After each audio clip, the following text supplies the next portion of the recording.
I started to play League like 7 years ago. It's been a bit up and downs. I started on a team with some friends back in like 2 years ago. Well, it first started when I was actually 7, and now I'm 17 because my brother introduced me to it, and that's why I play support, because he was playing ADC. So. Yeah, so we basically played NLC Div 2 for Thunder last split. And I started to want to be a professional like 1 year and a half ago. I actually started playing at 12-year-old in the East European Comic Con. I took part in a Fortnite tournament there, and I actually got second place. And I guess that's what intrigued me about esports. And then I just grinded and try hard at solo queue. And we ended third in the regular split, and then we kinda we struggled here and there in the playoffs, but at the end of the day, we were the best team, and we managed to, you know, promote. 1 year and like 2 years ago, I passed like the final exam when you're a student in France, and after you have to choose your study. But there was nothing that was very interesting for me. Like seeing and hearing all the fans that are there and like cheering for somebody. The feeling you get, like even if you're the underdog, just like it's so nice. A team in Benelux sought me out, and I played there for a split in the Pro Am. So I was like, the only thing I really like to do is playing League of Legends, and I think I'm good enough to try to be professional. So I just started to go full time. I saw that I'm good at League, so I wanted to do something with that. So I started to play in tournaments. I played in some Romanian tournaments and in some Romanian teams. And then I took a break from comp, and then now I'm here.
Hello everybody and welcome back to the NLC Summer 2023.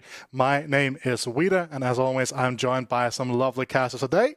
It is going to be the best predictors in the entirety of the NLC. Middlecott as well as Veteran, how are you doing? Let's start with you, Middlecott.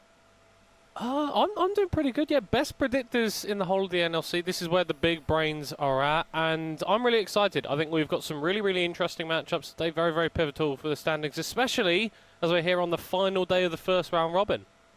Yeah, we're at the halfway point, veteran. Go ahead.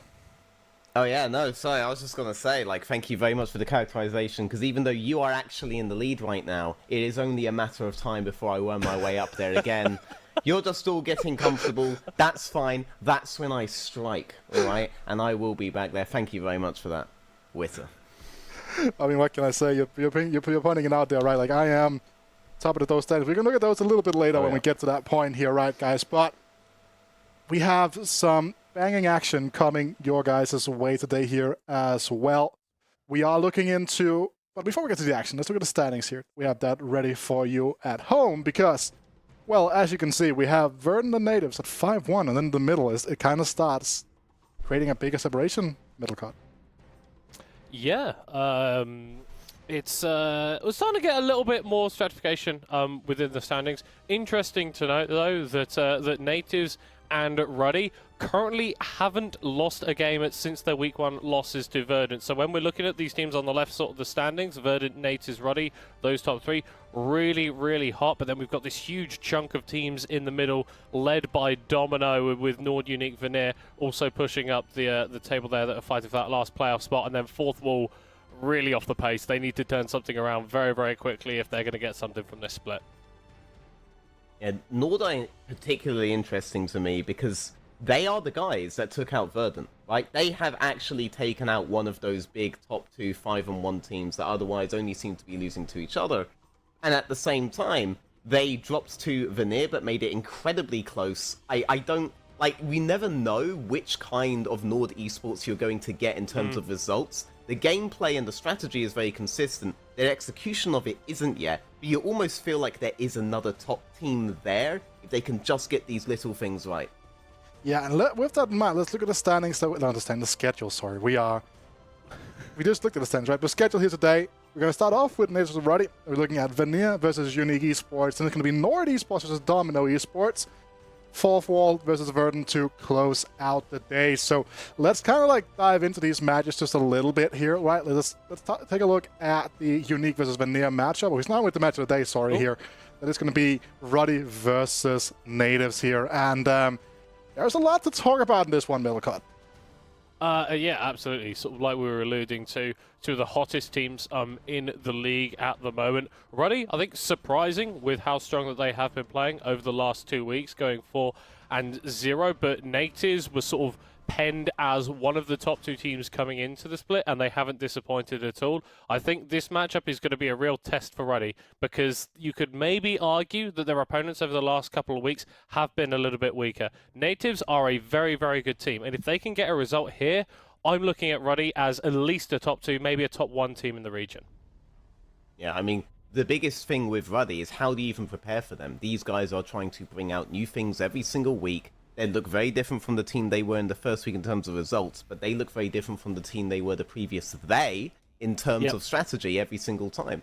So it's not the same thing as just scouting a worse team, their one trick, and going at it. Nativz have to focus on themselves, bring in their A game, because we don't even know what kind of game we're going to see from Ruddy. Yeah, I'm looking forward to seeing the matchup in the middle. Right? We have Vladdy versus NV Carry. NV Carry has been having a hell of a time on the likes of the Yasuo over the course of the past few weeks, right? Having some immaculate performances there. But when we go into the next match of the day here, it's going to be Unique versus Veneer. That's going to be a second match here. And there are some news here, right? We know that Unique tweeted out today that they're going to have to use a substitute in the AD carry position because of some tech issues for Rusty Sniper veteran, which means they're subbing in Asator. Yeah, and the big news there is that, given that the predictions are already locked in, some of us are stuck on Unique. And that could be a big deal, because Rusty Sniper v Liam Cole is actually the big marquee matchup of that. Yeah. They're both very bot-centric teams, particularly Unique, pivot everything around getting that bot side acceleration off. We've seen them do it on stuff like the Draven, which even ended up becoming a ban against them.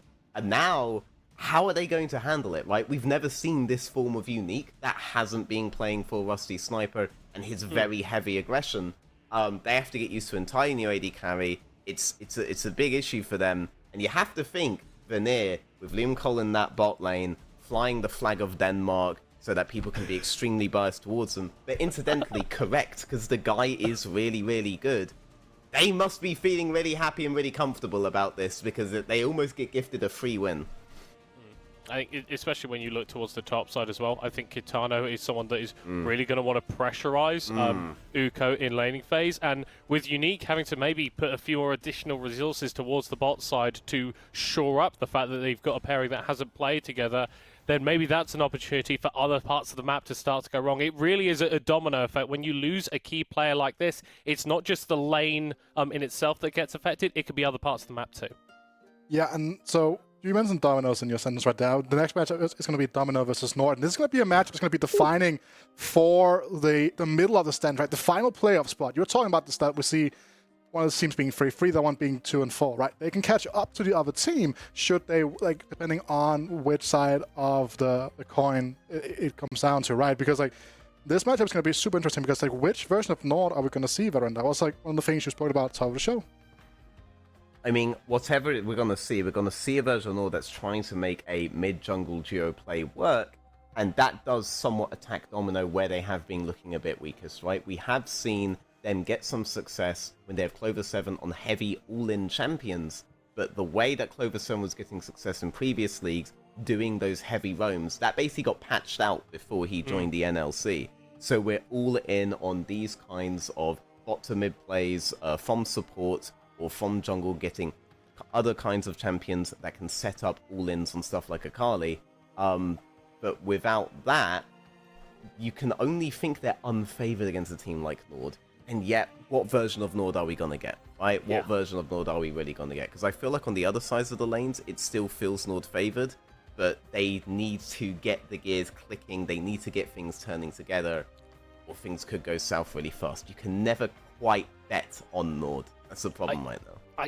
It's sort of that dichotomy. We had Domino coming in, sort of keeping a core element of their spring roster into summer and sort of building around that. So we're talking about this team having a lot of synergy coming in, whereas Nord, obviously completely new roster. You've got a load of players that haven't necessarily played together. And I sort of completely agree with you on this point, Veteran. The highs for Nord look really, really good. And I think if you look lane by lane, your heart wants to give it to Nord, but they're 2-4, and Domino have shown that they can be more than the sum of their parts, and they have the ability to rise to the occasion and play very well against teams that maybe on paper should beat them.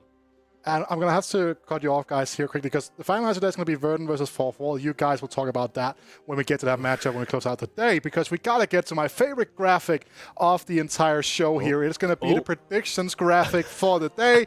And you can see I have a lovely first under my picture right there. I think the big one here is the first match. Nativz versus Ruddy is going to be a big talking point in terms of like how these are going to flip. Vanilla versus Unique as well is a big decision maker. Even also like something like Domino versus Nord, you guys just spoke about, is going to be a big changing factor. And then there's kind of just unity across the field for the final match of the day. Yeah. It's a product of the fact that these matchups that we've got today are from teams that are very, very close in the league, right? Nativz and Ruddy hardly separated at all. And then you're looking down, you've got Unique, Veneer on the same scoreline as well. That last game of the day, probably the most one-sided matchup that you can have, at least on paper, but everything before then, it's up in the air.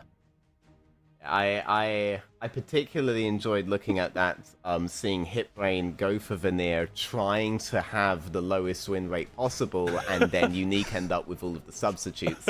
It's like the bell curve, right? Like it's the bell curve, because you have me on the other side being like 200 IQ, then you have Hitbrain that's like 0 IQ.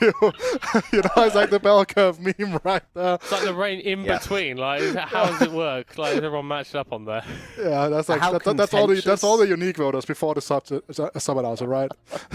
Yeah, I mean, how contentious though all of these matchups are does say a lot, right? We can't really talk about the league right now as definitive top, definitive middle, definitive bot. There's a lot of movement in between. Veteran, I need you to watch my camera right now because I am throwing to pick and bans. Nice. and I've just been hit in the face with pick and bans, Veteran. Oh, wow. Here we are, first game of the day. Obviously, our match of the day, Veteran, and we're already seeing some of the pocket picks on Ruddy influence this pick and ban with the Darius and Yasuo taken off the board. Yeah, I mean, you don't quite know which strategy you're gonna come into, but you do know that you don't want to deal with any of that. I wouldn't be surprised even to see a Soraka ban looking at this, and you do have that freedom on blue side. The red side are the ones that have to think about the objectively really broken stuff, like the Zeriyumi, Zerilulu lanes, like the LeBlanc static Shiv. There are other Shiv champions, we're yet to actually see them. Well, we're definitely yet to see them with any kind of success. But the Vi ban is very interesting. That's normally something to set up for an opening Zeri pick, but you could also be saying, oh, we're considering the Ahri, we're considering these kinds of champions, the Maokai down as well. That's both big point and clicks are down. So Lucian is what I'm thinking about now. And sure enough, Milio is taken. Currently the go-to with Lucian. And after that, it would be Nami Lucian would be the next priority. But that's the thing you'd want your point and click to go into. Yeah, we have been seeing a rise in the priority on the Zyra as well, as a bit of a blindable AD carry here. I mean, you could go Zyra Khan, right? Pui has looked incredible on that champion the couple times that these guys there. And I like that we're getting a couple of these jungle hovers here from Zato, because he has been known to pull out the weird, the wacky, and the wild. Yeah, I mean, what I would really love to see is a big Nunu combo, but with the Yasuo down, I doubt we're going to see it. They are going to go with the most boring thing you could possibly do, a Cassante blind. If you just want to go in terms of strength, I would say at this point, going Xayah plus Wukong would probably be as strong as you could make your draft at this point. The enemy's not going to pick Rakan away, so then you go Rakan last, or even maybe go into seconds. Cassante, though, very safe. Xayah, very safe. No matter what the enemy picks, Xayah has room to play around it. She has decent effective range of her poke. But the Nico has actually been left open right up until this point. Very interesting storyline going on with Nico right now in Europe. It has actually only received one win at all, despite having presence in every single game in the LEC. And that one win was against a team that was running a substitute. So it's somewhat fake data right now. Yeah, it's somewhat fake data right now at the highest level. Obviously very predictable whether you would go for both the Rakan with the Xayah. But the Milio Aphelios combo gives such immense effective range to that Aphelios and gives them Voxnay the kind of freedom that he can really run away with a game with, that a lot of the things we're talking about in terms of Xayah's like Q poke, etc., doesn't matter so much here. Like, there are loads of ways you can play with that Milio W on Aphelios where you're basically safe into anyone. And that's why Aphelios has gone heavily up in priority. You can't just pick Lynx anymore. He has the Milio. Yeah, you don't effectively outrange. Yeah, and at that point, the advantage that the Jinx has is really lost in the matchup. And I think the overall style that Ruddy have gone towards, I like that they are prioritizing a little bit more of this safety, because one of the concerns that we potentially had coming into this matchup is that Nativz are just so damn good in every role that maybe the laning phases become a little bit of an issue. But Zyra Khan in the bot lane for Toaster Pui, this is bread and butter stuff. The Cassante for Shihan in the top lane should ensure that he's going to have at least a fairly decent time up against Shikari. And so Ruddy have put themselves in a decent position. They've targeted out a couple of these divers with their next phase of bans. Yeah, I mean, I would be worried about a Kennen possibly from Shikari if we're thinking about a lane bully. The really spicy pick would be something like a Vayne, right? But it would be Ruddy that we would imagine would bring that out. The Cassante could also be flexed. You could try to hold onto next and just go for jungle, and try to counter Nico. But on the other side, Stefan, if anybody was to take out the Nico for a jungle swing, where I actually think is Nico's best role right now, it would be Stefan. He's very, very strong at that. Nope. Looks like we're going full safety. Ruddy have destroyed everyone's expectations by picking possibly one of the safest meta drafts we have right now. Cassante, Sejuani, Zyra Khan. But these are all rocks. These are very difficult champions to do something to. They know where their weaknesses are against Nativz. It's an incredibly strong lineup on the side of Nativz, right? Shikari, then Voxnay Twist, Vladdy, and then Stefan with them. That's a very difficult lineup to ever have to break. And now you're going to definitely know where the Nico is going. You're going to definitely know what your mid pick is. So then you can know, are we going to put Xion or something, or are we going to put Zapdos on something? I like, if they're thinking about going Kindred, that they pick away Poppy, big form of disengage. So now I wonder if Ruddy try to get a Gragas in their mix and what that actually does to their damage. I mean, right, yeah, if you're able to split up this composition from Nativz, it's going to function a heck of a lot less effectively. Aphelios away from that Milio, you lose a lot of that power. Kindred sort of put out of her ult is going to really suck for her. And Ruddy, I think they're trying to cause a little bit more chaos. It's not the Gragas, but the Yone also dives into a team fight and makes everybody worried. Yep, I mean, the darling of every single co-streamer right now is there. Sejuani with multiple melee champions. Wow, what an insane composition. Whoa. But you're also doing Yone into a Nico, into a Kindred, into a Poppy, into an Aphelios. This is an extremely difficult position to pilot a Nico. To pilot a Yone. Very easy situation for the Nico. When there's so much anti-dive, so much counters, you're going to have to play into what is effectively an effective range for an Aphelios. Not entirely sure about this one. They need to be playing really hard to side lanes if they want to pull this off. If you have the Yone in skirmishes rather than a full-on team fight, that's when maybe the immense amounts of anti-dive Nativz have aren't going to be so much of an issue. But from draft, I'd say I'd give it to Nativz, but Ruddy, they've upset us many times in the past. Maybe they have something big up their sleeve here, some big strategy that they want to pull out for this game. But ultimately, I think Nativz are feeling very comfortable, very happy about their draft. Strong picks, strong composition, strong counters across the board. And I think you highlight it perfectly there, right? And it sort of builds into the mythos that has been generated about Nativz, is that these guys are just very, very good. And the thing is, they are also willing to be a little bit weirder in terms of the draft, right? Poppy, don't always see her in the top lane, whilst Catchcross has kind of made a name for himself as well. Not the most standard pick. Kindred probably should be seeing a little bit more play in certain drafts, if we're being perfectly honest. So not only are Nativz a side that is very, very good, but they are also willing to do stuff like Ruddy and swing different things in the draft to try and make it work. Yeah, I mean, Kindred feels like one of those champions that should be a bigger priority. You've only really seen Bo play it in the LEC to not very strong effect. But within the ERLs, for example, Scudo over in Arabian League, he likes to prioritize this a lot. There are still a contingent of farming junglers that are prioritizing these picks, right? And you also saw the Nocturne ban come out there. That's another big farming pick. That definitely indicates where Ruddy were going to go with the draft. Because that Nocturne ban means, okay, we're intending to play outside lanes, even though we've already locked in Cassante and what looks like a decent team fight comp.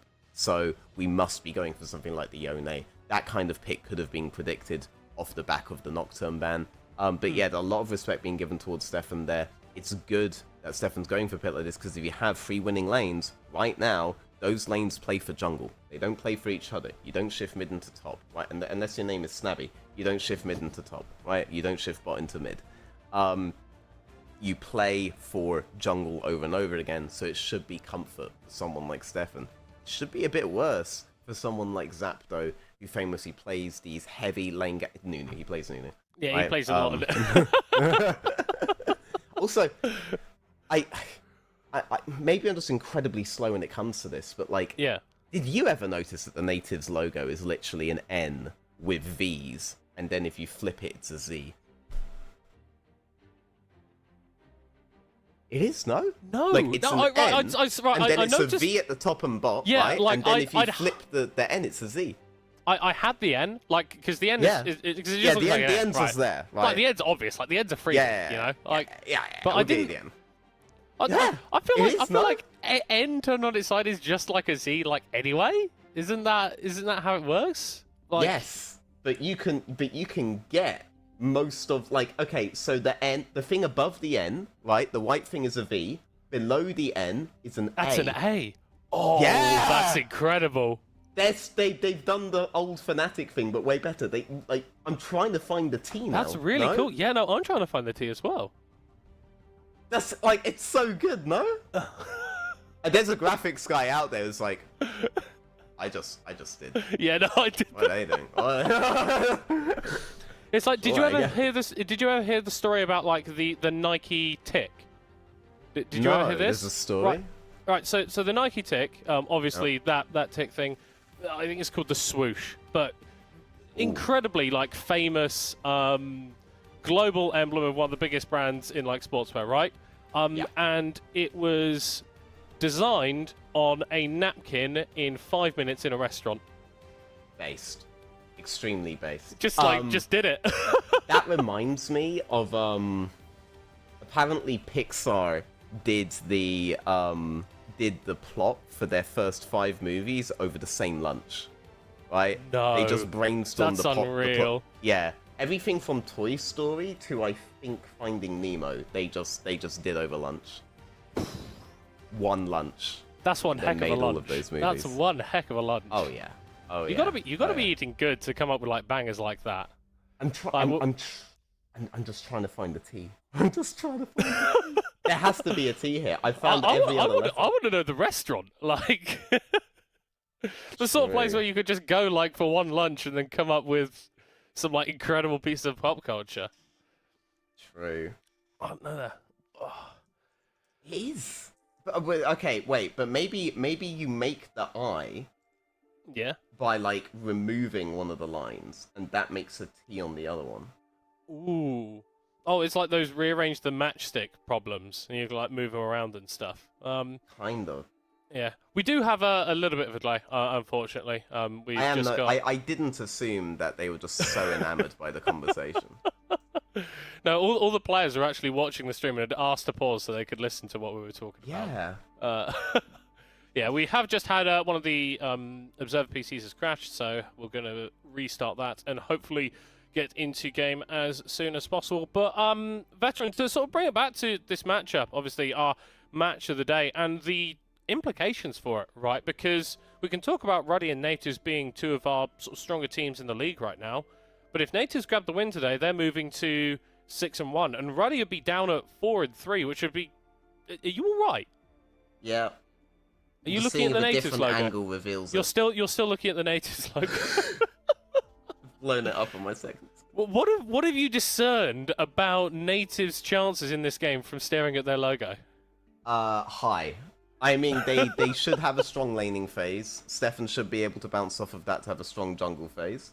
And then the side lane groupings that Ruddy want in the mid game, I mean, that's just going to be very difficult for them to do, right? Shouldn't say side lane groupings. Side lanes away from groupings should be incredibly difficult for them to do. It's not as simple as you just plop your Yone off on top. If you plop your Yone off on top and you guys go mid, but you're losing bot wave, you're being pressured already on mid wave, Yone isn't already creating a pressure point on top, then it's really easy for Ruddy to just shift into numbers towards the Yone lane, and you can't really do anything about it, and the Yone can't farm, and you don't have a split push comp at that point. You just have multiple people waiting under tower for something to happen. So the fact that I don't see them getting ahead early creates an issue, right? At that point, you have to win a fight. You have to force. You have to be ganking mid proactively. You have to be fighting these Drakes, fighting these Heralds practically, because you'll probably come in second. If you're going to come in second on Herald, on Drake, then what you want is you want burst, you want lockdown, you want damage, and that's what all these kinds of melee champions will give you. And if you can come in second and start a fight and win a fight, that's the way that you can start getting ahead of the game. So Ruddy, they have to play very, very violently if they want to win this out. And Nativz, can you just, like, link me up with this graphics guy? Because I can't... Well, it looks I'm like not Ruddy might seeing- be initiating some violence at level 1. Pui with the grand entrance, Shikari knocked into the air, flashing away. So Ruddy recognizing the need to get a little bit creative versus the league leaders and already burning the top laner's flash. Yeah, I mean, Nativz lacking an I, lacking a T, and now lacking an F. F's in the chat, Maybe please. Maybe it's with a weird accent, right? It's not Nativz, it's Natives, you know? Natives. Well, there isn't a there Natives, isn't an man. apostrophe in there. There isn't an apostrophe, so I wouldn't. I don't feel like you're contracting anything, unless it's Natives. just like an accent thing, you know. Yeah, I mean, yeah, maybe, I don't know, they're technically from Ireland. Well, they are like How they're would an you Irish. say They're natives an Irish. in Irish? I'm not going to try and say natives in an Irish accent because, like, my Irish accent is not good, you know. Fair enough. Oh, Oh, maybe it's in the black lines. in the what? Well, because it's all highlighted by these black lines, right? It's not just... And that's where the pink, and white, that's and where the blue. are we able to bring up like depending on how long this pause is going to last? Are we able to bring up the natives logo so we can have like a proper like I run can down. low-key see the T. Yeah, I can low-key see the T. I can't see the T. I can't Wait, see the T. okay. Okay, we're in game. Right. Wait, okay, look at the very top right there. Okay. Yeah, no, that's where we see- need to be focusing right now. Yeah, look at the top right there on the logo, right? Okay, you see between the white and the pink lines that are going up, right? You see between that, there's like that black Ooh. line. Yeah, yeah. You see the T. Yeah. And then there's the black line that's going across. I don't know. The white and pink at the top. That's a T. Oh, no, it is. It's like a. It's It like a is? shifted. It's like an MC Escher kind of thing in terms of the perspective and. Yeah, it's a T. Nah, that's crazy. Actually, that's actually unreal. Yeah, the the T Nativz exists on logo both graphic sides, designer. Some guy on Fiverr is like, yes, nah, amazing, great stuff. And if you combine both T's, because the T's obviously mirrored on the other one, you just get an I with the two crosses on top. Incredible On top stuff. and bot. I found it all. I've cracked it. I cracked the code. I'm like that guy in the Da Vinci Code, but it's nothing to do with Christ. What, Tom Hanks? Is he not? Yes. Did he not crack the code? I've not figured out the seen it. I've not bloodline, read though. it. Okay. I don't actually know that much spoilers. about. Wait, Oh spoilers. yeah. Oh then. no, spoilers for the Da Vinci Code. Oh, Yes. I care a lot. Zapdo looking for a mid lane gank here onto Vladdy, who's a little bit far up here on the Nico with a wave coming back Oh. into him. He's kiting towards the Sejuani, but Ruddy not pulling the trigger just yet. There, the Arctic Assault forward. Then goes the flail. Couple of stacks of the passive on Nico, but with the snare coming through, Vladdy is going to avoid the gank without even having to spend a flash. I'm quite surprised that when Vladdy went so aggressive on the cannon, that wasn't the signal to just go all Twist. in. Zapdo did spot out Twist there, but I'm not sure if he knows that Stefan's behind him. He's going to be able to spot out the Kindred now, and Nativz jungler potentially on the wrong side of things. MV carry, the rest of Ruddy moving over. We're going to be having a little bit of a brawl here at the 3-minute mark. And MV carry, Zapdo trying to make it happen onto Stefan, but the Kindred is just out of range of the stun. And Voxnay moving over with that Q is going to be able to get the root down onto MV carry. First blood for Stefan, as Shehan's going to be here as well. Ruddy going for a little bit of an ARAM in the mid lane, but once again, the Kindred escapes, and it's Nativz who walk out with first blood. 1 HP all around. The big thing that happened there was then Voxnay landing the green Q. That actually is what ended up securing the kill. He did that before any of the setup came in. That came in on his potential route. But Ruddy, they had to make something work there, because that wasn't just a play to fix mid lane. The whole time this was happening, this bot wave was slow pushing in towards Nativz. And I'm getting a little bit tripped up by the fact that Nativz on the right and Ruddy is on the left Yeah, I at know. the top. those throw me off a little bit. was thinking, Hopefully we can get that. Yeah, I was thinking, am I trolling here? But no, Ruddy lost a lot on that bot lane for going and matching that play. Like we were saying, in the middle of the much more interesting Nativz logo talk, they have to be the ones pulling the trigger, making these fights work, but they weren't able to do so. Very slim HP bars on the side of Nativz, but that's not going to really net you anything. Look at the CS differences in mid, look at the CS differences in bot. That's pretty huge. Nativz feeling in a very strong position right now. They even got a kill, right? They even straight up got a kill onto their jungler, who now has guaranteed winning lane setups. Looks like they're leaving them Voxnay on mid there while Nico pushes out bot. They might try to do a reswap of this. Yeah, I mean, so, because after all of that skirmishing went on, Vladdy did teleport down into the bottom lane. I think there was a fairly significant wave being pushed in there, which is why he picked that one up. It does look like they're just looking at the minimap that Nativz are going to be swapping around the laning assignments and returning Voxnay, the adult, to the bottom lane. Yep, and by maintaining that duo lane in mid, they pretty much guaranteed the scuttle on top side for Stefan. Stefan's already pressed B. Look at the item difference between him and Sejuani at this point. He can do whatever he wants, whatever he pleases. Zapdo, though, he's like, I'm trying to find an angle. Shikari's already warded it. He knows too much. He knows too much. There's just going to be a wave fix on top lane trying to get Shehan out. It's not quite going to work. Shin's wave is not fixed. Might be losing a kill here. Shikari going aggressive with the level 6 dash away from Shehan. That was very, very close, but for Ruddy, it's going wrong in the laning phase, and Nativz are bleeding out even more advantages. Everyone's living on 1 HP here. Oh. Again. They all just, he has teleport, he has 2 HP bars. It's actually not that big a deal. It's a pretty good trade for him because Vladdy does not have teleport. So Vladdy has to hard shove in this next wave and has to recall that way. If he's not able to insta-burst this wave, then honestly MV Carry has a window that he could play in towards Vladdy here. It looks like he did get the crash. It looks like he will be going back. On bot lane, you're not level 6 yet on either of these bot laners. You really don't win into them box lane until you hit that point. And then, honestly, it's just easier for you to survive. These lane setups are so strong for Nativz, and they're already ahead. Oh, it looks like a difficult run, but it's not going to become a slow game at any point, right? We're looking at this Herald. It's a 7-minute timing on bot lane. You're already seeing Milio lean towards mid, but you could see Ruddy move towards the topside Herald because they're the ones that want the fight. They don't just want some meager bit of economy on Toaster in exchange for the Herald. They're the ones that want the fight, so you could definitely see them move towards topside, and we could see what Stefan chooses to do over that, because he doesn't have a Drake to just trade for right now, right? 100%. And I think, I like that you do highlight that it's not going to be a slow game, because Nativz have upped the tempo, right? They don't tend to die too much. They don't actually tend to get too many kills in comparison to some other teams near the top of the table, because they're just so efficient with the way that they play, and they take as many resources as they need to win the game, and they don't give their opponents very many opportunities to come back into it. And so that's why you see that only a single first blood. They're already 1,500 gold to the good. But Ruddy, they want to make a play for this Herald. We've been waiting on this mid lane for a while now. Vladdy has the flash. MV Carry going to go forward, doesn't land the knock up with a Q. And once again, the Nico able to absorb pressure and get out just fine. Yep.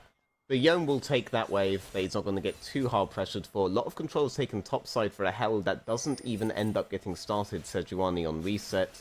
And Tosi is just going to collect this wave bot. Pui's going to come back bot. They weren't able to find the fight.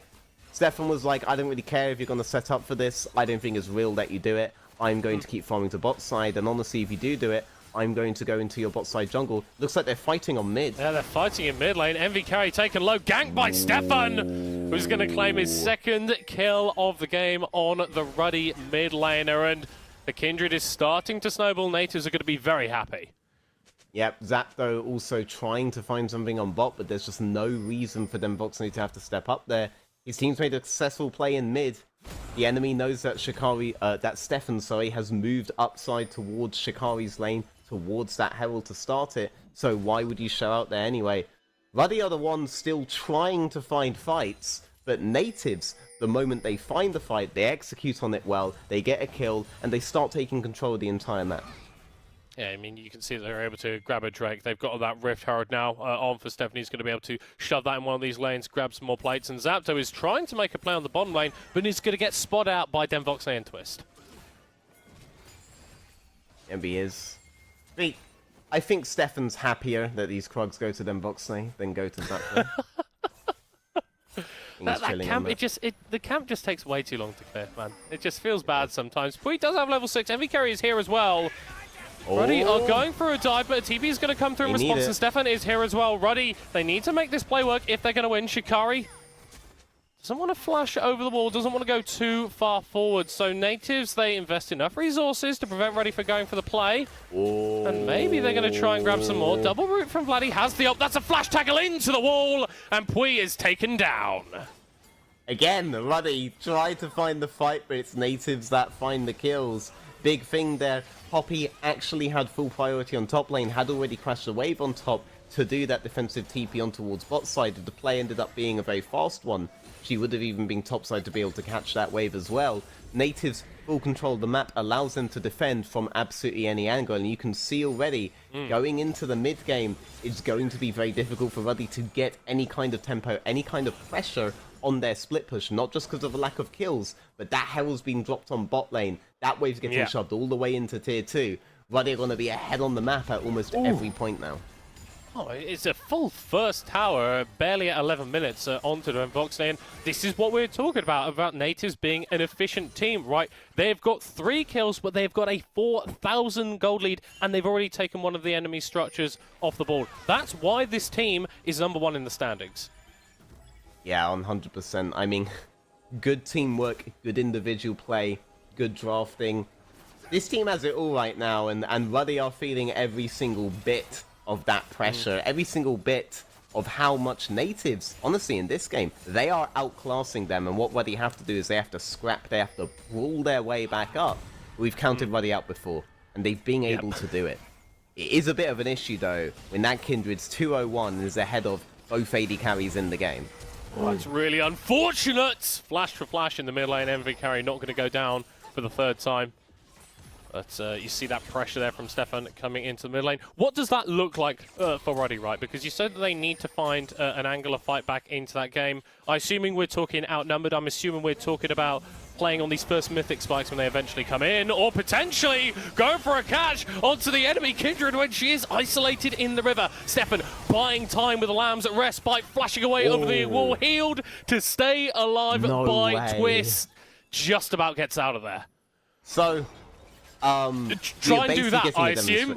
Yeah, we were basically getting a demonstration, but the big thing that happened mid lane there is that Nico no longer had ultimate, right? Yep. But MB carry still did. And you want to play around those kinds of misaligned timings. If Nico doesn't have R, but your mid laner has R, then you're more favored in the fight. If the enemy burns these ults but don't get kills in an individual situation, that makes your group situation so much stronger. And right there, Stefan went in there. He saw Yone come in with the R. His Nico had nothing like that to come in with anymore. That was a fight that Ruddy could have won, but once again, just barely gets away on minuscule amounts of HP. So many times Ruddy have just barely been there, 1 or 2 autos away from a fight completely in their favor.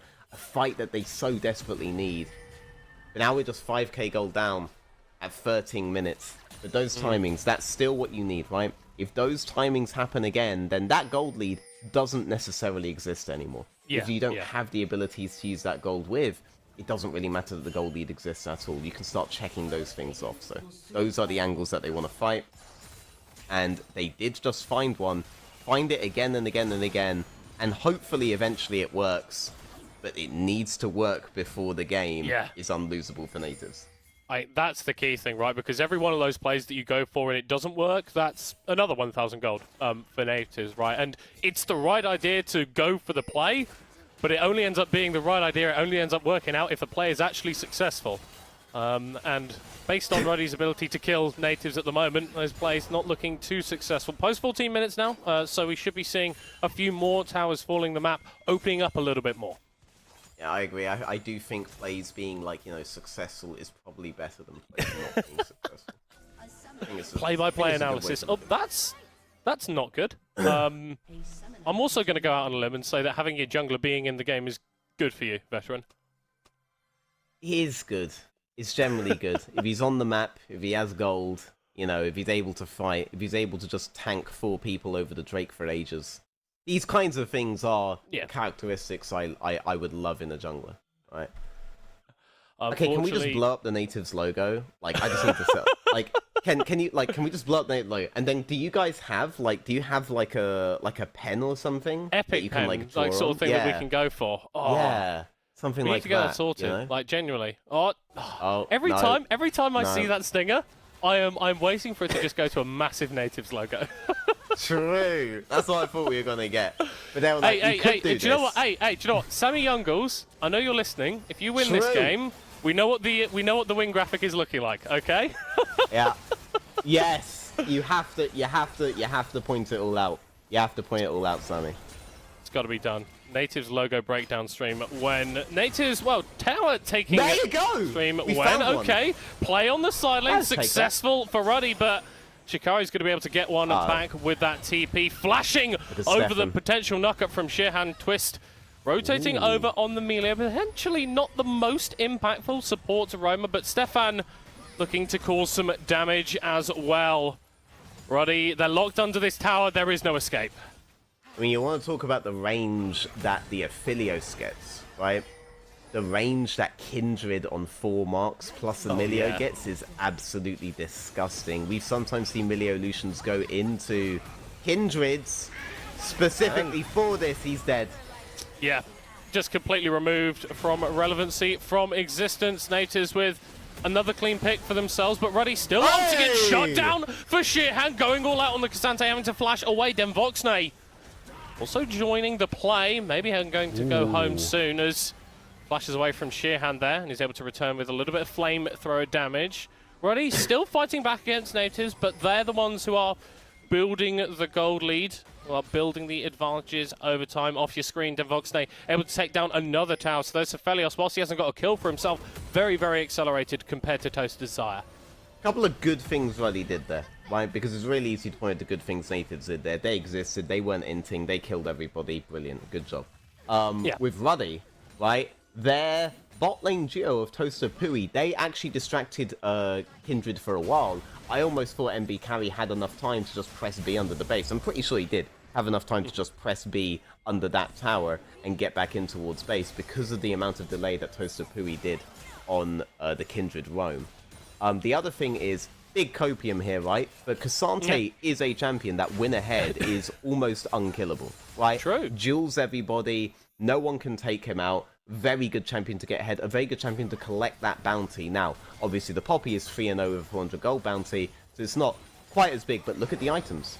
The items are now on parity for the Cassante. You're almost there in an effective lead stats-wise, and a Cassante with an effective lead stats-wise is one of the scariest things in the game right now. Yeah. Just ask any or Chinese or Korean equivalent of Twitch chat. Just to ask anyone that has experienced League of Legends, it feels like. True. For Ruddy, though, I think these are valid points that you bring up, right? Because Nativz, they're all about that team fight. I think as we get later and later, it's just about getting all the circles to overlap on top of each other and one-shot Ruddy. If that isn't happening, then that causes issues, and that's not going to be happening if your backline is constantly having to deal with Sheerhand on the Cassante, constantly having to deal with MV Carry, now completed that Gale Force on the Yone. So whilst the gold lead, yes, still in favour of Nativz, whilst still the expected team to close out this game, Ruddy have angles. Ruddy have options. I mean, one big thing here is that one Drake that Ruddy got is buying them so much time. And I'm not saying they outscale, right? I'm not saying they outscale. But there is a point where the Yone is going to melt the HP of his opponents, and you do need your team to get to at least that point before you can do anything effective.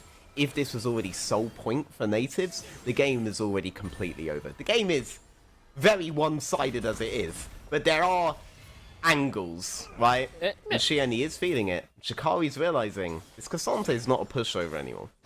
No, and it's starting to come into that little bit of 1-3-1 setup that you were talking about here. MV Carry here on the bottom lane, and we actually saw them able to take a decent chunk out of Vladdy's HP bar. So despite the fact that Dione hasn't exactly popped off, still going to be fine in that side lane in the 1v1 scenario at least. Yep. Still behind in gold and CS, but ahead in kills. Behind in the assist, but does have one kill for 0. So he could trick himself into thinking he's ahead of Vladdy, you know? That's a possibility. You just like copy-paste the first bit of your scoreline. You see, like, I've got a kill, I've got a kill. Deaths, assists, what are we... No, not relevant. We don't need to talk about those. Being delusional about your reality is the first step towards making the reality that you want to be in. Right? That's one of the best lines. That's like LA mindset, right? True. Yeah, I don't know if you do that, but sometimes I'll just be scrolling through Twitter, right, and I'll see a tweet and be like, "That's an LA tweet. That's an LA. This guy, they're from LA. Yep, Los Angeles moment. All right. Every time. Then Voxday completing the sweep of these outer towns as he's taken down a third one.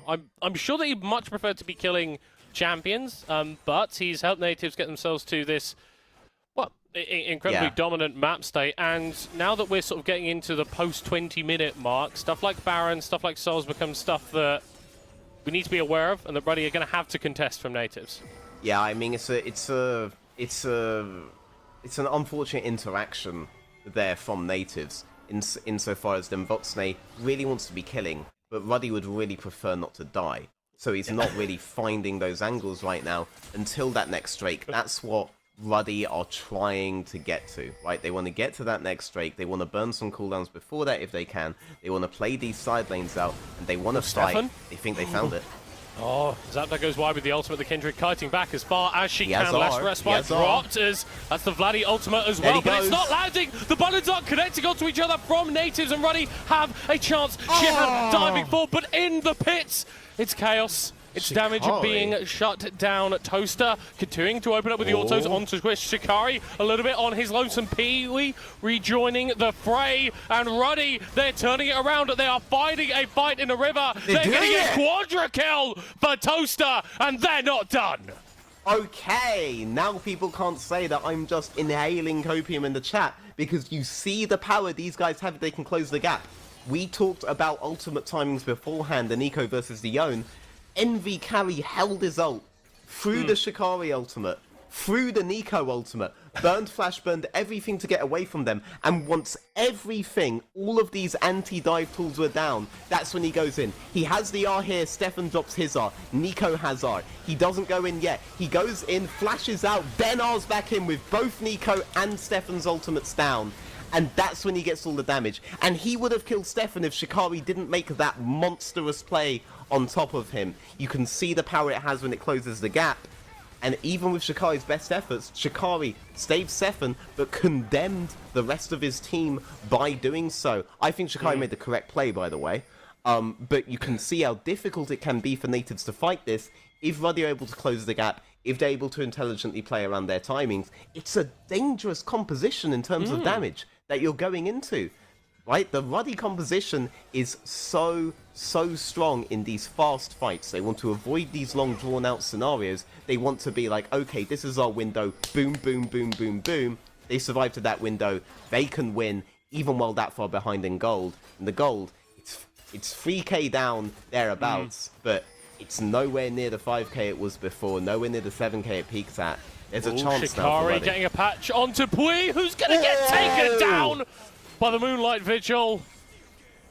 Now Nativz, post 20 minutes like we were saying, not going to opt for the Baron, instead going to go towards that Drake. So the catch resulting in soul points, potentially going over towards Nativz. Ruddy, though, moving multiple members towards the Baron. They're going to want to force Nativz's hands, make sure that they have to contest them on this. Yeah, Ruddy actually didn't rush that Drake off of the play, which is quite interesting. But it's not going to be an Infernal Soul. Oh, we've paused again. It's not going to be an Infernal Soul for Nativz. So Ruddy do still have an additional 5 minutes to get economy, maybe get a catch, maybe get another winning fight around the Drake. And the next time around, the death timers, they're not going to be to the extent where you're not going to be able to just rush that Drake if you're able to win the fight. If. Because let's not act like the Nativz composition doesn't have damage. It does. Whenever that blue gun is up on the Affiliates, you basically have a wombo combo open to you at any point, and they were able to use it beautifully there to create a numbers advantage for that Drake contest. So they can't get cocky, right? No. But they only got to this point where they were able to win a fight by playing very, very intelligently, and they need to keep playing so, right? Their composition's fairly easy if they keep track of these timings, if they're patient around it, if they set up properly, if they do all of these things, then yes, just press your buttons, smash your head into the enemy, boom, right? But they can't get lazy now. If they want to win this game, and it is a winnable game for Ruddy, you know, they need to be a bit more patient, a little bit more reserved. Can we get that Nativz logo on my screen? It's very important, needs to happen right now. But for Ruddy, right, we discussed before this game what the sort of implications of this were, right? If they can come back into this, they will even up the standings with Nativz, right? Both teams ending the first round robin at 5-2. If that's not the case, then they're going to have a little bit more of a mountain to climb in the second round robin. But it's like you're saying, veterans, the longer this game goes, whilst Ruddy may not scale incredibly, they're keeping themselves in it, and they are preventing Nativz from closing out what should have been a clean game for themselves. Ruddy, once again, looking for a pick. Keeper's Verdict going to knock Zapto away. Shihand being isolated. They're not quite able to take down Devoxnay.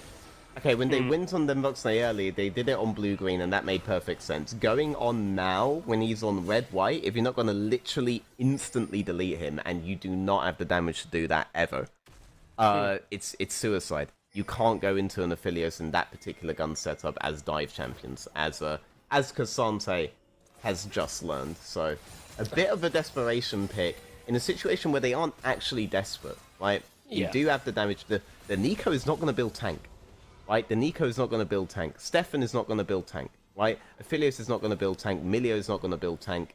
You're not as pressured as you think. You're constantly getting to the point where you can start one-shotting these people. You don't need to go for desperation plays. You definitely don't need to risk that. No, you do need to be aware of Stefan as well, because it's not just the Devoxay show. There is another AD carry on the Native side, one that has Flame Horizon his opponent, and is looking pretty disgusting. This Kindred with the Trinity Force looking very, very strong. But if Stefan has to burn that Lamb's Respite early on his own, like we've seen a couple of times, then that's to the detriment of Natives and definitely not their benefit. I mean, first off, this game has been complete Jungle Kingdom. Thanks for bringing that up, because yes, I mean, it was an absolute obliteration. Off of that mid play, the priorities Natives were able to get, Stefan just completely ran away with the game. He grabbed the objectives, he grabbed the farm, he grabbed the enemy's jungle, right? He's a very feasted man right now, and he's building up his strength for these forthcoming fights. Next off, I think the fact that you have so much power on these double AD carries and not necessarily Sombra Nico is something that can be played around, because the build path for Cassante, as you can see here, that's being very, very easy, right? He wants to get into that stone plate now, but he's being able to go full armor, and because this Nico hasn't been running away with the game, he's not necessarily punished for it. Poppy does a lot of AD damage, Kindred does a lot of AD damage, so in terms of a 2v2, it was obvious.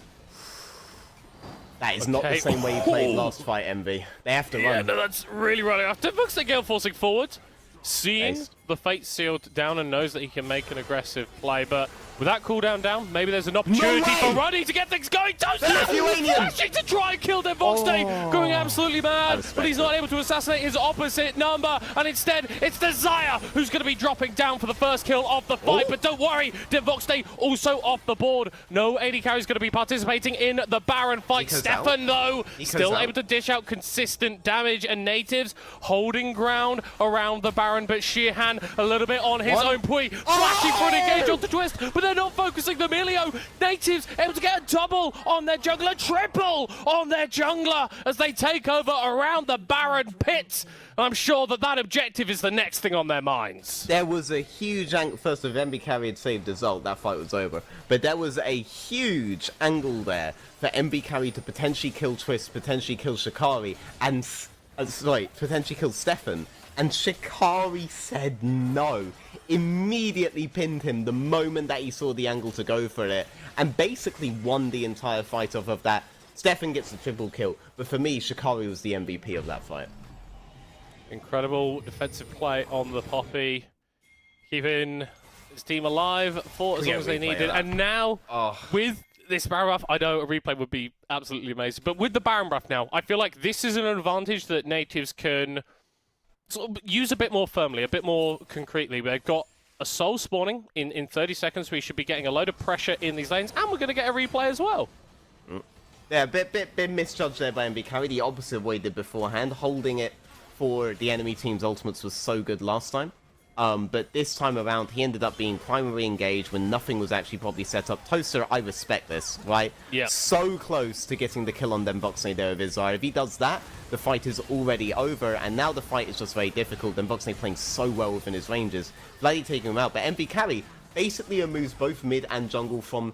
mid and AD carry from the fight. Both carries are down.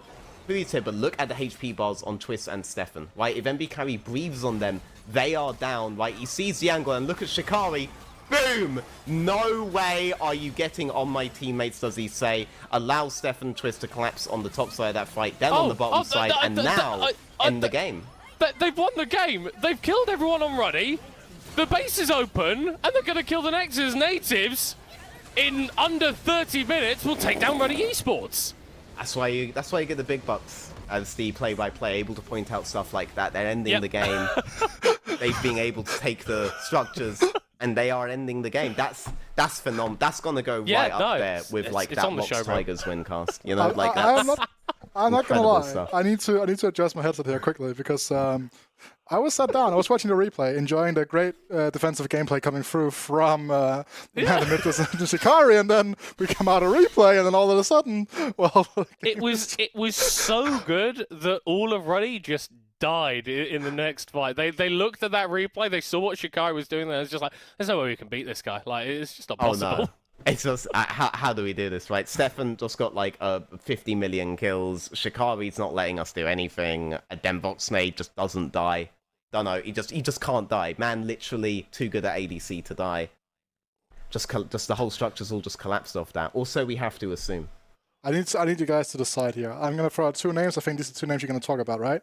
Shikari or Stefan? Who is gonna be the MVP? God, it's a difficult one. Yeah. Well, I mean, in that fight, Vladdy. Oh, is this how it ended? They just made a gigantic play on them? And then, yeah. I see, I don't remember this. What is happening to my brain? Yeah? See what they did too? Just ran down mid lane. Yeah. Wait, mate, do we have Vladdy into the mix? Is that how that works now? He made the game winning play. He surely must be the MVP. That's how it works, Veteran, though. The player that makes the game winning play is the MVP.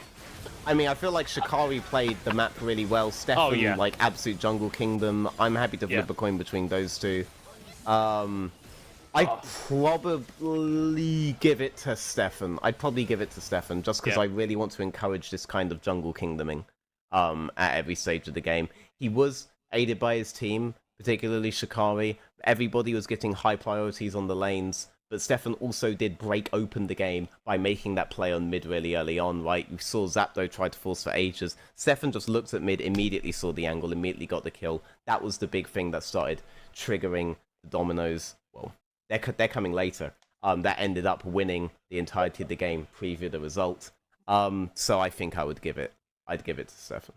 And for me as well, right, this entire draft was like, because we've seen some very low priority Kindred drafts where the mid laner hasn't had push priority, but when you add something like the Nico into the mix, right, you get that Q spam in, you guarantee that whenever you are going to try to go for deep plays in the jungle, there's going to be that prio coming through for the Kindred, means that the Nico can move, can join. In case that was needed this time around, it just ended up being this kill in the middle you guys are talking about. But again, a big thing, we finally get to see Kindred like actually get some prio in the drafts outside just being picked. And I think that was pretty interesting to follow as well. Yeah, I mean, it's a win for Nico, right? Like, that's not something that we're getting to see at a super high level right now, but you are seeing the strength of the pick, right? Even when it didn't have the ult, it got so much damage down. It was a force to be reckoned with. I'm interested to see if we see it later on, because I predict that Nord are going to prioritize this pick as well, because it seems to fit with their playstyle, and they're the big team where I don't quite know what to think. For sure. Go for a second there, Michael. Something about this game here for me, right, was the fact that like there was like so many fine balancing moments on Nativz set, right? Because I have Ruddy and a ARAM wrote in my notes here. Yeah, that fight, like in level 1, I don't know what was going on there, but it was a game of like inches in early, where we saw Nativz winning for the most part, but Ruddy able to find some stuff, and then we had some skirmishes, some fighting where it was Nativz winning for the most part, but Ruddy able to win in a few situations. Close to getting that quadra kill on the Zion, we were looking at this team, okay, we can come back into this, but I think it just sort of highlights how good Nativz are as a team. Like, we had all this discussion sort of before we saw any games today about you want to be playing for jungle, enabling him with pushing lanes that make your jungle a lot more free to move. And that's exactly Nativ's game plan with this draft, and it's exactly how they executed. I mean, I think something we have to remember, right, and this is the real big difference between Nativz and Ruddy, is that in those fights where people were running away on the side of Nativz with like 1 HP, 2 HP, and you could easily see how Ruddy could barely win the fights, if Ruddy had won those fights, they don't get the kind of advantage that Nativz do if Nativz win those fights, because they were going to come back to a really good bot lane state, they were going to come back to a really good top lane state, they were going to come back to a really good mid lane state on the side of Nativz, whereas Ruddy, if they don't make those plays work, they're measurably behind for the rest of the game, because they don't have any of these good lane states to come back to. They have to win the fight. It's nice if Nativz win the fight, but Nativz don't have to be winning all of these fights, because they're playing every aspect of the game well to get to those points. We have a very special interview ready that I've been looking forward to, so let's get right into that one. Hello. Hello. Hello, you are the real coach of Ruddy. That is... The one and only. The one and only. So, as the real coach of Ruddy, seeing this game go down, can you kind of tell me whether or not they're actually listening to you? I mean, I'm here to talk about Excel, not Ruddy. So, what questions do you have? I mean, what does Oda eat for breakfast? He actually doesn't eat breakfast. Next one.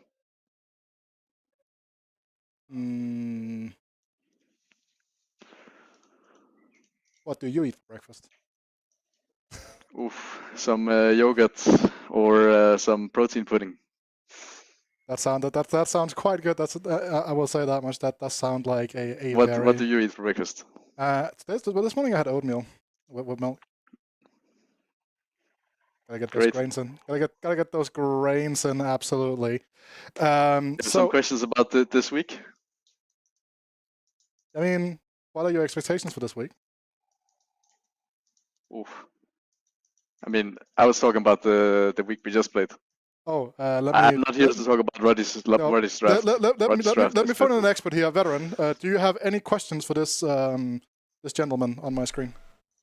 Can you hear me? Oh wow! I can hear you. you. But I only see middle corner. Yeah, you can hear me. Yeah, I know you just want everyone to praise you, right? Congrats on going 3-0, okay, with Excel, all right? It's amazing.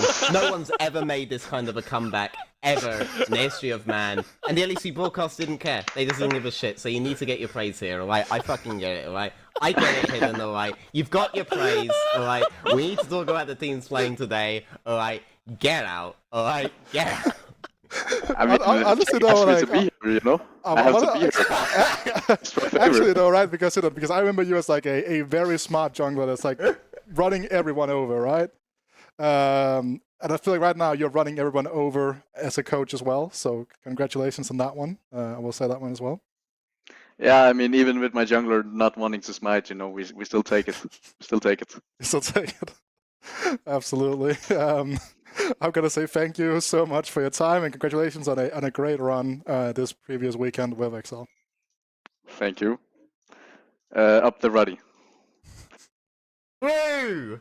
Up the Ruddy. So to be fair, probably one of the like most. But honestly though, like speaking of Elon very quickly, one of the most like I will say like explosive rises of a coach that I remember in recent times at like this level. I feel like. I mean, he used to be a relatively like I won't say low-level jungler. Like he was a very good jungler for the level, but obviously wasn't like. And he but like don't get me wrong, right? But like he wasn't like this an LEC jungler, for example, transitioning into like competing, right? Like and then went into coaching. Like he was a very clever player, and then like has now transitioned that into being a very good coach. Yeah, I mean, it's really good that we're able to produce that kind of talent, right? And also his agent must be really good to be able to get him that kind of deal, like in the middle of the. It must be. Like the guy genuinely must be unreal. a goddamn genius, especially with how little camera presence that guy clearly has in the interview. All right, you're talking about oatmeal. All right, what's going on here? What's going on here, right? But yeah, no, like. Ruddy were looking like an absolute menace when Hidden was on that lineup. They had really creative drafts. We saw stuff that we didn't get to see in like any other region, like Sona play, for example, as a good counter to Yuumi. This guy's always being able to recognize really strong aspects of the game that he understands on a level that most of his opponents won't, and he tries to bring the game towards that point, which is how he's able to win basically with no smite on his jungler at the highest level, which is, we just have to admit, impressive. In fact, just XL generally looking good in the LEC is impressive. Not even Youngbuck could pull that off, but Hidden's managed to get them that 3-0 week, and it looks good for them coming into the last week, right? And hopefully you can produce more talent like that. But let's talk about Nativz, right? Who just won, all right, a more prestigious thing, arguably, which is NLC week, whatever week this is. Yeah. 4, I think. Week 4, yeah. Playday number 7. Final playday of the first round robin here at the NLC Middlecott. And I mean, Nativz again just showing up, just doing what they're able to do, playing with the fine margins. And I mean, there were a couple of times for me specifically where I saw like, okay, Stefan, you're getting caught. One time he got out by a great play by him and Twist. The second time around, that kind of ended up for a quadra kill for Toaster. Yeah. I think this was obviously not one of the cleaner games for Nativz, and it did look close at points, but they still approached it with the same style, and I think the same confidence, with which they play the rest of the games, which is important, right? I think there's one thing being a top team, being able to close out games consistently against bottom table opposition, but when you are up against teams that are a bit more coordinated and have slightly better players, I think that's where your mettle really shows. And so whilst it was a closer game at points, this was still like a 28.5-minute win for Nativz. And it was hardly a game where we were saying, oh, Ruddy are in control at any point. They had options to come back, but like, let's not delude ourselves by saying anything other than Nativz were in control of this game, kind of from minute one. Yeah, I mean, they had the much better lane setups to be in control from level 1. They had players who knew what to do with those setups, and Ruddy couldn't find the fights that they absolutely, basically jammed themselves into from that draft. It was a safe draft from Ruddy. We don't normally see safe drafts from Ruddy. It was a draft so safe that they had to do unsafe gameplay to try to bring it back. Maybe next time around, just try to find those other angles that you were finding against other teams, because honestly, that information disparity that they were doing with all teams previously, that was a big reason that they were able to win. You have to think Nativz have scrimmed against a composition like this many times against many other ERL teams. They would have been prepared, and my god, did it show.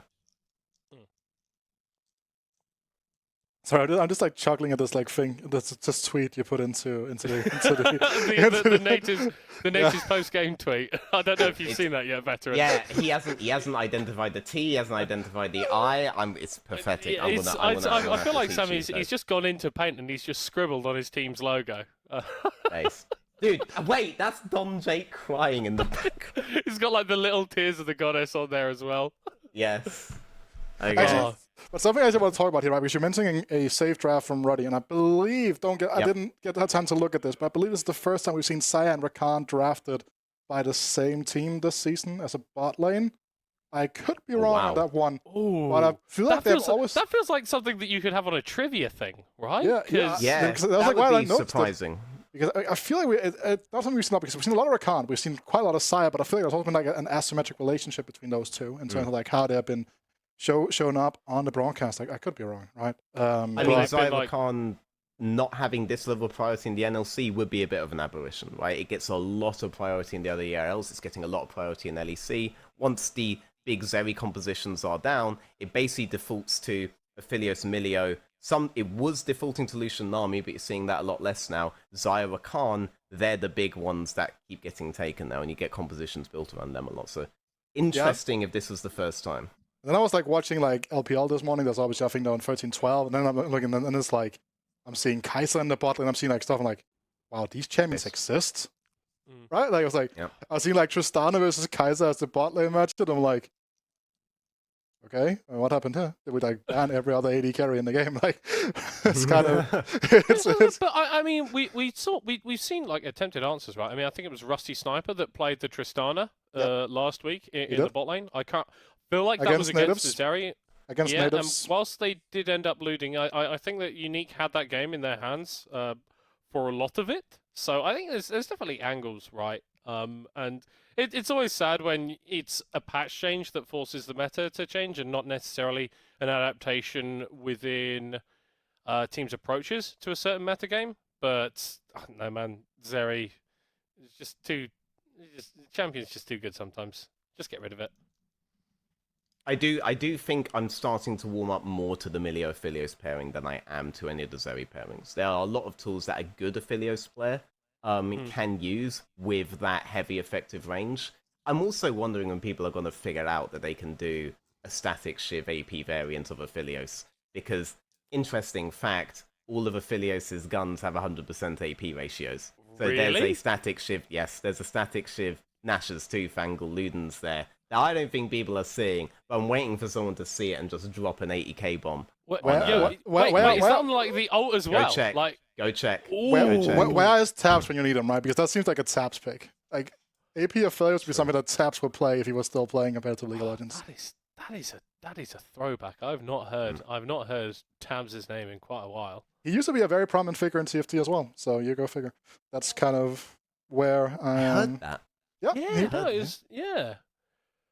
That's weird. I don't know where I heard that from, but that was just in my brain somewhere. That Tabs is doing TFT. Ruddy, you've got your next weird draft. There you go. Go do. Yeah, go Taps, do with it what Taps you want. Taps would be a weird draft. I agree. Speaking of AD carries, we do have an interview with the Nativz bot laner Denvox. There we go. Yeah. I missed What's you last up? week. I missed you last week.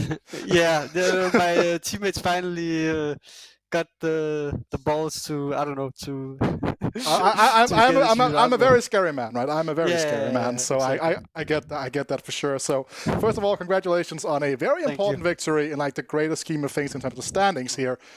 This game was very flippy. Did you guys enjoy the ARAM in the ARAM at the start of the game? I think I think it was in our control the whole way through. Like we had a couple of bad moments. I think yeah, there was a bit like a lot of grouping, but like that's what our comps wants to do. We have a Kindred, Milio, Aphelios, with like Nico and Poppy. So only really Nico wants to be on the flank, I guess. So it's just a lot of grouping front to back. We can't lose. That seemed pretty hard for us to achieve for some reason at certain points. So yeah, it is what it is. But when we finally did it, like we outscaled, we were in a good position. It was still fine. Yeah, so we just finished for you guys just played your final match of the first round robin, finishing the first round robin 6-1, I believe. Yeah. Are we gonna see a 7-0 come through from you guys in the second round robin? Well, I'm pretty confident against every team. Like obviously the only team we lost to was Verdant. I think all the 6 other matches weren't particularly close, at least from my side. I think we were very comfortably ahead in most of them. Sure, there was I think it was against Unique where they got like an early lead, but even when we gave them an extreme early lead that should never happen, we still won the game. So like I just don't really see us losing any of the teams we won against. They will try their hardest, I think, and maybe some upset will happen. But that it's Verdant, and well, let's just say I'm confident with our match tomorrow, and I don't. I think they will get the same treatment. I love that. I love that. Let that be the closing note of this interview. Thank you so much for your time, Voxner. Good luck tomorrow. Thank you. See you. And with that, we're going to go to a quick break. When we come back, we're going to be having more action ready for you guys from the NLC.